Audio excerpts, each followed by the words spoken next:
Hello my dear students, welcome back to my channel Bongbangla net. আজকের ক্লাসটা তোমাদের জন্য খুবই গুরুত্বপূর্ণ হতে চলেছে, কারণ এটা তোমাদের বহু প্রতীক্ষিত ভিডিও। তোমরা অনেকেই নমুনা প্রশ্নপত্রের 11-এর যে ফার্স্ট সেমিস্টার হবে তার নমুনা প্রশ্নপত্রের ভিডিওগুলো চাও। আজকে সেরকমই একটা নমুনা প্রশ্নপত্র, নিউট্রিশন সাবজেক্টের যে নমুনা প্রশ্নপত্র তোমাদেরকে দেওয়া হয়েছে ক্লাস 11-এর ফার্স্ট সেমিস্টারের জন্য, সেই নমুনা প্রশ্নপত্রই নিয়ে এসেছি। তোমাদের সাথে ফুল সেটটা আলোচনা করব। তোমাদের এই ধরনের প্রশ্নই কিন্তু পরীক্ষাতে থাকবে। তোমাদেরকে মধ্যশিক্ষা পর্ষদ থেকে যে নমুনা প্রশ্নপত্রের বইটা দেওয়া হয়েছে, সেখানে যে নিউট্রিশনের সেট রয়েছে সেই সেটটাই তোমাদেরকে আজকে প্র্যাকটিস করিয়ে দেবো। তোমরা এগুলো দেখলে বুঝতে পারবে আমি তোমাদেরকে যে নিউট্রিশনের সিরিজগুলো করাচ্ছি সেই সিরিজের সাথে এই কোশ্চেনের কত মিল রয়েছে সেগুলো তোমরা বুঝতে পারবে। সেজন্য তোমাদেরকে বলবো ওই সিরিজগুলো তোমরা দেখে যাও। তোমাদের কিন্তু ফার্স্ট সেমিস্টারের পরীক্ষার জন্য নিউট্রিশন নিয়ে কোনো চিন্তা থাকবে না, ওই সিরিজগুলো দেখে গেলেই তোমরা পাস করে যেতে পারবে। তো চলো নমুনা প্রশ্নপত্রে কি কি প্রশ্ন রয়েছে দেখে নিই, এবং প্রত্যেকটা প্রশ্নের উত্তর সহ ডিটেলসে তোমাদের সাথে আমি আলোচনা করে দেবো আজকের ভিডিওতে। তোমরা যদি নমুনা প্রশ্নপত্রটা চাও আমাকে কমেন্টে অবশ্যই জানাবে, আমি তোমাদেরকে পিডিএফটা বংবাংলানের টেলিগ্রাম চ্যানেলে প্রোভাইড করে দেবো। এরপরে তোমাদের জন্য বায়োলজিরও নমুনা প্রশ্নপত্রের উত্তর নিয়ে আসবো আমি অবশ্যই। আর নিউট্রিশনের যে বাকি পার্টটা বাকি রয়েছে সেটারও সিরিজ ভিডিও তোমাদের জন্য আসতে চলেছে। তো চলো দেরি না করে আজকের ক্লাসটা স্টার্ট করে দিচ্ছি। আর নিউট্রিশন সিরিজের বাকি ভিডিওগুলো দেখতে চাইলে ডেসক্রিপশন বক্সে লিঙ্ক দেওয়া রয়েছে। এছাড়া তোমাদের নিউট্রিশন 11-এর নিউট্রিশন বলে দেখবে প্লেলিস্ট করা রয়েছে, ওইখান থেকেও তোমরা দেখতে পারো। তো এই ভিডিওগুলো তোমাদেরকে কেন বারবার বলছি, এইগুলোতে যে ধরনের কোশ্চেন প্র্যাকটিস করেছি তোমাদের নমুনা প্রশ্নপত্রেও দেখবে ঠিক একই টাইপের কোশ্চেনগুলো রয়েছে। তোমাদেরকে কিন্তু ডায়াগ্রাম বেসড বা অন্য কিছু টাইপের কোশ্চেন করতে হবে না। এই যে কোশ্চেনগুলো আমার সেটে রয়েছে বা নমুনা প্রশ্নপত্রে, এই ধরনের প্রশ্নগুলোই তোমরা প্র্যাকটিস করলে এখান থেকেই কোশ্চেন কমন পেয়ে যাবে। সেই জন্যই তোমাদেরকে বারবার বলা যে নিউট্রিশনের যে সিরিজটা চলছে ওই সিরিজটা তোমরা দেখো, ওইগুলো দেখলে তোমরা নিউট্রিশন থেকে তোমাদের কোনো চিন্তায় থাকবে না ফার্স্ট সেমিস্টারে। তো চলো দেখে নিই কোশ্চেনগুলো। প্রথম প্রশ্ন রয়েছে, দেখো কোন খাদ্য উপাদানকে জুটি, মানে কোন খাদ্য উপাদানের জুটিকে প্রোটেক্টিভ প্রিন্সিপাল অফ ফুড বলা হয়। প্রোটেক্টিভ প্রিন্সিপাল মানে যেগুলো আমাদের যে সমস্ত খাদ্য উপাদান আমাদের দেহ সংরক্ষণ করে, দেহ সংরক্ষক খাদ্য, তাদেরকে প্রোটেক্টিভ প্রিন্সিপাল বলা হয়। এখানে অপশনগুলো রয়েছে, দেখো শর্করা, প্রোটিন, ফ্যাট ও শর্করা, খনিজ লবণ ও ভিটামিন, প্রোটিন ও জল। এখানে যে সঠিক অপশন হয়ে যাবে অপশন বি এরটা, খনিজ লবণ, ভিটামিন। এরপরে রয়েছে দেখো সঠিক ক্রমটি নির্বাচন করতে বলেছে। এর মধ্যে পুষ্টির যে পর্যায়গুলো রয়েছে খাদ্য গ্রহণ, আত্তীকরণ, বহিষ্করণ, পরিপাক, এর মধ্যে যে অপশনগুলো রয়েছে তার মধ্যে যে অপশনটা সঠিক হবে, দেখো প্রথমেই রয়েছে খাদ্য গ্রহণ, অপশন এরটা হবে। তারপরে হবে পরিপাক, অপশন ফোরেরটা হয়ে যাবে সঠিক আনসার। খাদ্য গ্রহণের পরে পরিপাক থাকে, পরিপাকের পরে আত্তীকরণ হয়, তারপরে বহিষ্করণ। তো সেই জন্য 1, 4, 2, 3 এটা হয়ে যাবে সঠিক ক্রম। এরপরে রয়েছে দেখো এই বিবৃতি আর রিজন, এগুলো থেকে একটা দুটো প্রশ্ন তোমাদের থাকবে, এগুলো আমিও সেটা একটা দুটো করেই দিয়ে রাখি, এই কোশ্চেনগুলো করবে। দেখো বিবৃতি ও যুক্তি অনুযায়ী সঠিক বিকল্পটি নির্বাচন করতে বলেছে। এখানে তোমাদের বিবৃতি দিয়েছে, দেখো যেটাকে অ্যাসারশন বলা হচ্ছে, ক্যান্ডি কে খাদ্য হিসাবে গণ্য করা যাবে না। রিজনে দিয়েছে, দেখো ক্যান্ডি দেহের পুষ্টি সাধন, ক্ষয়পূরণ, বৃদ্ধি বা রোগ প্রতিরোধ ক্ষমতা গড়ে তুলতে পারে না, শুধুমাত্র শক্তি প্রদান করে। এখানে কোন অপশনটা সঠিক হবে, বিবৃতির সাপেক্ষে রিজন কোন অপশনটা এখানে সঠিক হবে সেটা তোমাদেরকে বলতে হবে। অপশনগুলো দেখো রয়েছে বিবৃতি এবং কারণ দুটোই সঠিক। এখানে দিয়েছে কারণটি বিবৃতির সঠিক ব্যাখ্যা। অপশন বিতে রয়েছে বিবৃতি ও কারণ দুটোই সঠিক, কিন্তু কারণটি বিবৃতিটির সঠিক ব্যাখ্যা নয়। অপশন সিতে দিয়েছে বিবৃতিটি সঠিক, কারণটি ভুল। অপশন ডিতে দিয়েছে বিবৃতিটি ভুল, কারণটি সঠিক। এখানে তোমাদের যেটা হবে, ক্যান্ডি বা লজেন্সকে খাদ্য হিসাবে গণ্য করা যায়, কারণ এগুলো আমাদের দেহের তাপ উৎপন্ন করে বা শক্তি উৎপন্ন করে, কিন্তু দেহের পুষ্টি, ক্ষয়পূরণ, বৃদ্ধি, রোগ প্রতিরোধ এগুলো করতে পারে না। সেই জন্য এখানে যে অপশনটা সঠিক হয়ে যাবে অপশন ডি এরটা, এখানে রিজনটা ভুল, অ্যাসারশনটা বা বিবৃতিটা ভুল রয়েছে, কিন্তু রিজনটা ঠিক রয়েছে। এরপরে রয়েছে দেখো, আচ্ছা এখানে তোমাদেরকে বলে রাখি, তোমাদের কোনো প্রশ্নের উত্তর যদি মনে হয় ভুল বা সঠিক উত্তর কোনটা হবে সেটা যদি তোমরা জানো কমেন্টে অবশ্যই জানাতে পারো। তোমাদের যদি ভুল থাকে আমি সেটা ঠিক করে দেবো, আমার যদি ভুল থাকে সেটাও তোমাদেরকে বলে দেবো। দেখো চারের প্রশ্নটা রয়েছে, তাড়াতাড়ি বলছি তো ভুল হয়ে যেতেই পারে সেজন্য বলে দিলাম। খাদ্য গ্রহণ থেকে অপাচ্য খাদ্যের নির্গমন পর্যন্ত যে বিশেষ ক্রিয়াটি দেহে সম্পন্ন হয় তার কটা ধাপ রয়েছে, 1টা, 5টা, 7টা, 4টা, 5টা ধাপ রয়েছে পুষ্টির পর্যায়ে। খাদ্য গ্রহণ, পরিপাক, শোষণ, আত্তীকরণ, বহিষ্করণ, এই 5টা ধাপ থাকে। এরপরে রয়েছে দেখো সুষম খাদ্যে পুষ্টি উপাদানের আনুপাতিক পরিমাণ অনুযায়ী ICMR 2011 সঠিক বিকল্প নির্বাচন করো। এখানে সুষম খাদ্যে পুষ্টি উপাদান কেমন থাকে দেখো, প্রথম অপশনটাতে দিয়েছে শর্করা 50 থেকে 60%, প্রোটিন থাকে 30%, ফ্যাট থাকে 10%। অপশন বিতে দিয়েছে দেখো শর্করা থাকে 50 থেকে 60%, প্রোটিন 10 থেকে 15%, ফ্যাট থাকে 20 থেকে 30%। এরপরের অপশন সিতে দিয়েছে শর্করা 50 থেকে 60, প্রোটিন 20 থেকে 30, ফ্যাট 30 থেকে 40। অপশন ডিতে দিয়েছে দেখো শর্করা থাকে 30 থেকে 40%, প্রোটিন থাকে 20 থেকে 30%, আর ফ্যাট দিয়েছে 10 থেকে 15%। এখানে যে সঠিক অপশন হয়ে যাবে সুষম খাদ্যে কিন্তু অপশন বি এরটা হয়ে যাবে সঠিক আনসার। শর্করা থাকে 50 থেকে 60%, প্রোটিন 10 থেকে 15% থাকে, আর ফ্যাট থাকে 20 থেকে 30%। এরপরে রয়েছে দেখো জন্মের সময় সাধারণ ভারতীয় শিশুর স্বাভাবিক ওজন কত হওয়া উচিত? 2.5 কেজি, 1.5 কেজি, 2 কেজি, 3.5 কেজি। এখানে যে সঠিক অপশন হয়ে যাবে 2.5 কেজি, অপশন এরটা হয়ে যাবে সঠিক আনসার। নেক্সট রয়েছে দেখো সত্য মিথ্যা নিরূপণ করতে বলেছে। এখানে 4টা তোমাদের অপশন দিয়েছে, মানে 4টা তথ্য দিয়েছে, সেই 4টা তথ্যর কোনটা সত্য কোনটা মিথ্যা তোমাদেরকে বলতে হবে।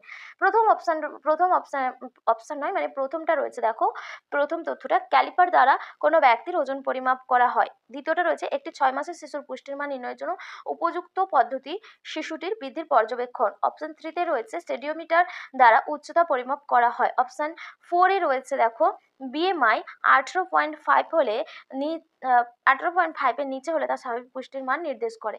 এখানে দেখো আমি বলে দিচ্ছি অপশনগুলো তোমরা দেখে নেবে। অপশন 1 এরটা ফলস রয়েছে, অপশন সি এরটা এখানে তোমাদের সঠিক হবে, অপশন 1 এরটা ফলস হবে, অপশন 2 এরটা শিশুর পুষ্টির মান মানে নির্ণয়ের জন্য আমরা বৃদ্ধিটাকে শিশুর যে গ্রোথ চার্ট সেটা পর্যবেক্ষণ করতে পারি, ওটা ট্রু রয়েছে। স্টেডিওমিটার দ্বারা উচ্চতা পরিমাপ করা যায়, ওটাও ট্রু রয়েছে। BMI 18.5 এর নিচে হলে সেটা কিন্তু প্রথম স্তরের অপুষ্টিকে বোঝায়, স্বাভাবিক পুষ্টিকে নির্দেশ করে না। 18.5 থেকে 23 পর্যন্ত স্বাভাবিক পুষ্টির মানকে নির্দেশ করা হয়, তো সেই জন্য এখানে অপশন 4 এরটা হয়ে যাবে ফলস। তাহলে অপশন সি এরটা এইগুলোর মধ্যে প্রথমটা ফলস, মাঝখানে দুটো ট্রু, আর লাস্টেরটা ফলস। তো অপশন সি এরটা ওটা রয়েছে, ওই জন্য অপশন সি হয়ে যাবে সঠিক আনসার। এরপরে রয়েছে দেখো প্রতিটি বিকল্পে বিশেষভাবে কয়েকটি রোগকে দলবদ্ধ করা রয়েছে, কোন বিকল্পটি ভুল? স্কারবি, রাতকানা পেলেগ্রা, PM বেরিবেরি চিলোসিস, রক্তাল্পতা, গলগণ্ড, হিমোসিডারোসিস, সবকটি বিকল্প সঠিক, কোনোটিতেই ভুল নেই। এখানে যে অপশনটা হয়ে যাবে অপশন বি এরটা হবে PM বেরিবেরি চিলোসিস। দেখো স্কারবি, রাতকানা পেলেগ্রা এগুলো সব ভিটামিনের অভাবজনিত রোগ, রক্তাল্পতা, গলগণ্ড, হিমোসিডারোসিস এগুলো সব খনিজ মৌলের অভাবজনিত রোগ। PM প্রোটিন, এনার্জির প্রোটিন এবং ক্যালোরির যে ম্যালনিউট্রিশন অপুষ্টি জনিত রোগ সেগুলো, আবার বেরিবেরি চিলোসিস এগুলো ভিটামিন জনিত রোগ। তো সেই জন্য এই দলবদ্ধটাকে আলাদা করেছি, আর বাকিগুলো কিন্তু তোমাদের যে রয়েছে বললাম একটা ভিটামিনের গ্রুপ রয়েছে, আর একটা খনিজ লবণের অভাবে কি রোগ হয় তার গ্রুপ রয়েছে, তো সেই জন্য এখানে অপশন বি এরটা হবে। এরপরে রয়েছে দেখো ABCDEF পদ্ধতিটির এফ কথাটির সম্পূর্ণ রূপ কি? এখানে ABCD পদ্ধতির তোমাদের যতগুলো ফুল ফর্ম রয়েছে ভালো করে রাখবে। এগুলো দেখো functional assessment, fat assessment, foreign evolution, post assessment. এখানে যে সঠিক অপশন হয়ে যাবে অপশন এটা ফাংশনাল অ্যাসেসমেন্ট বলা হয়। এরপরে রয়েছে দেখো এরপরের যে কোশ্চেনটা রয়েছে মেগাজুল ও কিলো ক্যালোরির মধ্যে কি সম্পর্ক? 1 মেগাজুল সমান 2.40 কিলো ক্যালোরি, 1 মেগাজুল সমান 0.240 কিলো ক্যালোরি, 1 মেগাজুল সমান 2.40 কিলো ক্যালোরি, 1 মেগাজুল সমান 24 কিলো ক্যালোরি। আচ্ছা এখানে দেখো অপশনগুলো যে দেওয়া রয়েছে এর মধ্যে একটা অপশন হবে 1 মেগাজুল সমান 240 কিলো ক্যালোরি। তোমরা যে কোনো অপশনকে করে নিতে পারো, এখানে কিন্তু দুটো দেখো দুটো অপশানেই দেওয়া রয়েছে 2.40 সেজন্য দুটো 2.40 হবে না, একটা 240 হবে, আর যেটাতে 240 হবে সেটাই অপশন সঠিক হয়ে যাবে। 1 মেগাজুল সমান 240 বা 239 কিলো ক্যালোরি হয়। এরপরে রয়েছে দেখো একটি অ্যালডোজ শর্করার উদাহরণ দেয় fructose, galactose, alcohol, amino acid. যে সমস্ত শর্করাতে মুক্ত মূলক হিসাবে অ্যালডিহাইড গ্রুপ থাকে সেটাকে বলা হয় অ্যালডোজ শর্করা। এখানে যে সঠিক অপশন হয়ে যাবে গ্যালাক্টোজ। এরপরে রয়েছে দেখো নিম্নের কোনটি অবিজারণধর্মী শর্করা? এটা খুব ইম্পর্টেন্ট একটা প্রশ্ন। Glucose, fructose, sucrose, galactose. এখানে অপশন সি এটা হয়ে যাবে সুক্রোজ একটা অবিজারণধর্মী শর্করা, বাকিগুলো সব গ্যালাক্টোজ, ফ্রুক্টোজ, গ্যালাক্টোজ এগুলো গ্লুকোজ, ফ্রুক্টোজ, গ্যালাক্টোজ এগুলো সব বিচারণধর্মী শর্করা। এরপরে রয়েছে কোন বিকল্পটিতে সঠিক আদ্র বিশ্লেষণ দেখানো হয়েছে। দেখো, সুক্রোজ সমান গ্লুকোজ প্লাস গ্লুকোজ, সুক্রোজ সমান গ্লুকোজ প্লাস গ্যালাক্টোজ, সুক্রোজ সমান গ্লুকোজ প্লাস মল্টোজ, সুক্রোজ সমান glucose plus fructose. Option D হয়ে যাবে সঠিক আনসার। সুক্রোজের অণুকে আদ্র বিশ্লেষণ করে সেখান থেকে গ্লুকোজ আর ফ্রুক্টোজ পাওয়া যায়। আর গ্লুকোজ গ্যালাক্টোজ যেটা থাকে সেটা ল্যাকটোজ।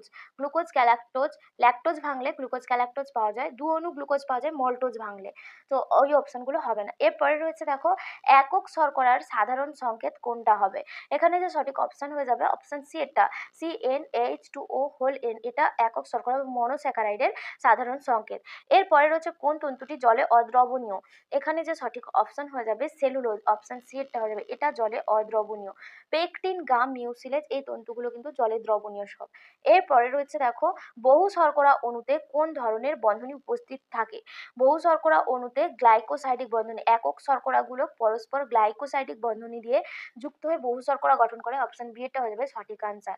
আর পেপটাইড বন্ধনী প্রোটিনের মধ্যে দেখা যায়, এস্টার বন্ধনী ফ্যাটের মধ্যে দেখা যায় সেই জন্য ওইগুলো হবে না। পেপটাইড বন্ধনী প্রোটিনের অণুর মধ্যে দেখা যায়, এস্টার বন্ধনী ফ্যাটের অণুর মধ্যে দেখা যায়, আর কার্বোহাইড্রেট অণুতে গ্লাইকোসাইডিক বন্ধনী দেখা যায়।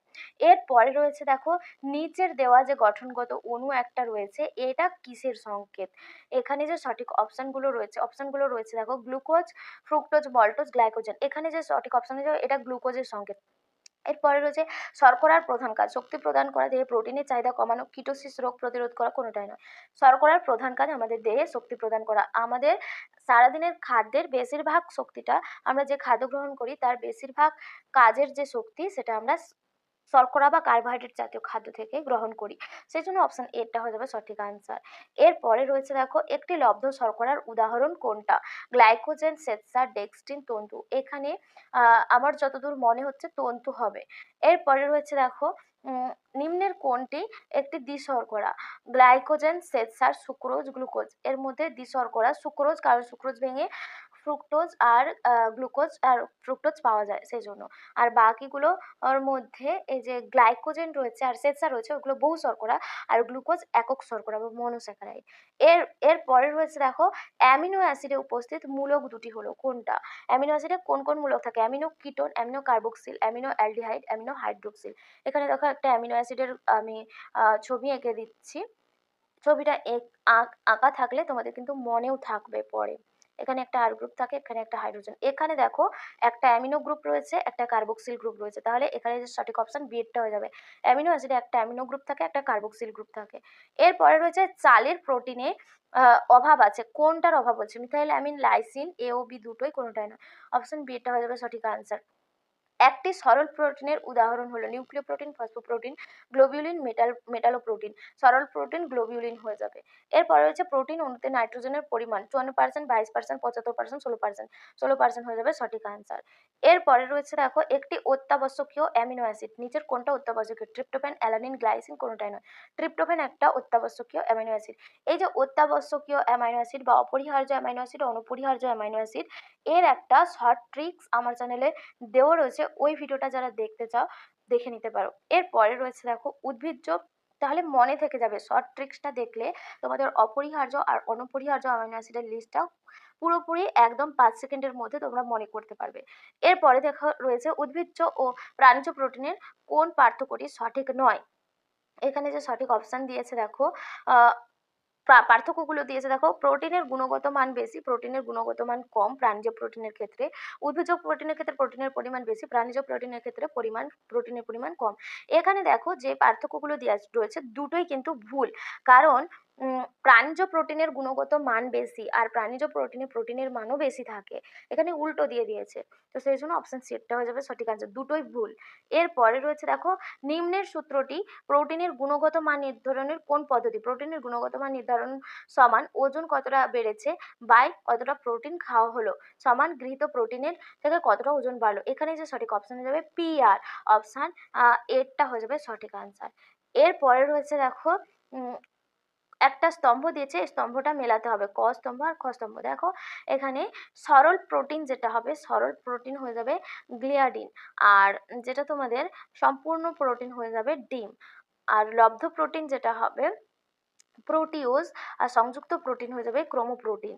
তাহলে এই অপশানটা দেখো, অপশান সিতে রয়েছে একেরটা বি, আর দুয়েরটা রয়েছে সি, আর যেটা তিনেরটা রয়েছে এ, আর চারেরটা রয়েছে ডি। এখানে অপশান সি এরটা হয়ে যাবে সঠিক আনসার।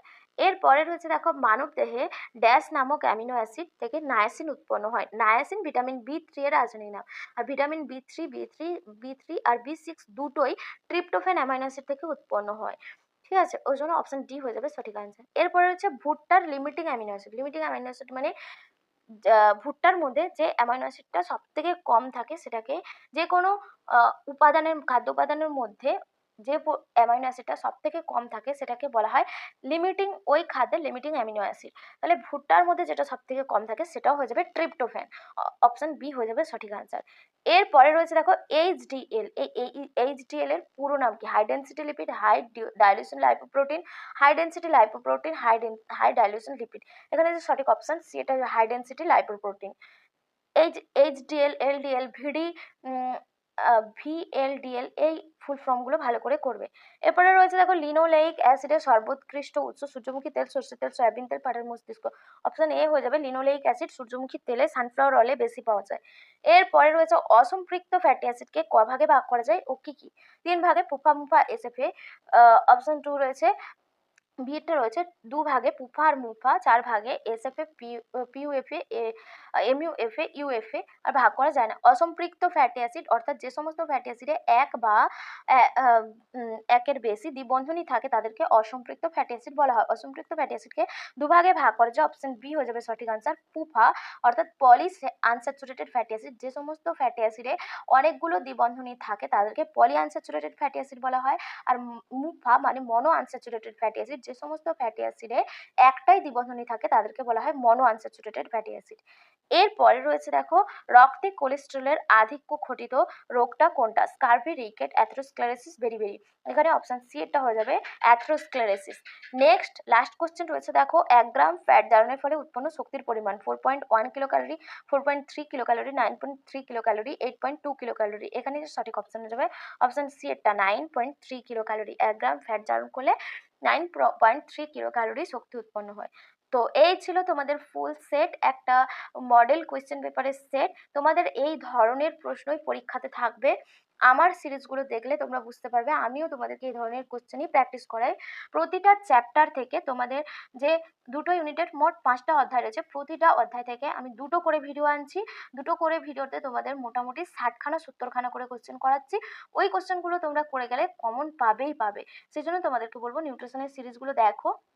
আর তোমাদের নমুনা প্রশ্নপত্রটা কেমন লেগেছে, বা তোমাদের নমুনা প্রশ্নপত্রটা মানে ভালো লেগেছে কি, তোমাদের এ ধরনের প্রশ্ন আগে দেখেছো কি দেখোনি, তোমরা কেমন লেগেছে সেটাও কমেন্ট করে আমাকে জানাতে কিন্তু ভুলো না।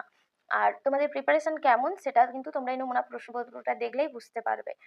আজকের ক্লাস এখানেই শেষ করছি। পরে আরও একটা নতুন নিউট্রিশনের সিরিজ ভিডিও নিয়ে আসবো। ততক্ষণ সবাই খুব ভালো থেকো, সুস্থ থেকো। আর সামনে যেহেতু পরীক্ষা, ভালোভাবে পড়াশুনো করো। টাটা।